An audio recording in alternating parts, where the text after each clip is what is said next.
ورحمة الله وبركاته. waxaan rabaa inaan la hadlo madaxweynaha koonfur galbeed iyo shacabka koonfur galbeed waa salaamantihiin kulligiina. waxaan rabaa inaan idin sheego Soomaali federaal waaye iyaa la yidhi saasaa iga hadlinaysa. waxa iga hadlinaya waxa waaye Soomaali waa federaal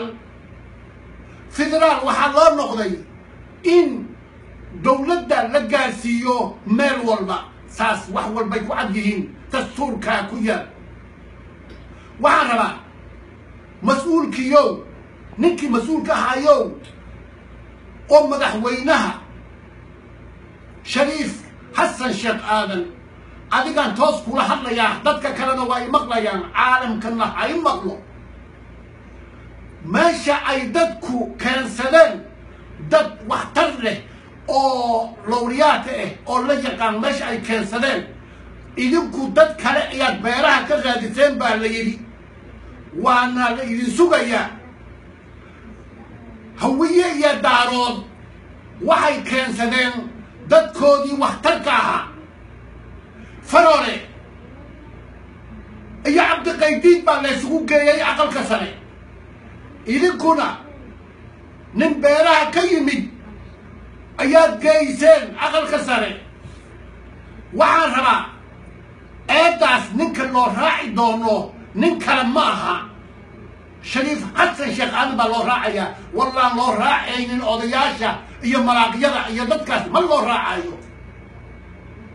waxaad yeelaysaan haddiiba dadka inaad naga reebtaan aad ku talagelin, waa inaad doorataan dad taya leh oo la yaqaan.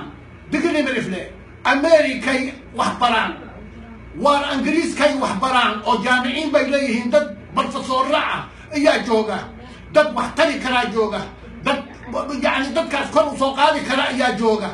marka waxaad yeelaysaan haddii ilaahay yidhaahdo waxaan idinka codsanayaa mar hore waaba na lagadeena, mar kale hana lagdina. mar hore waana lagadeena hana lagdina haddana mar kale. waayo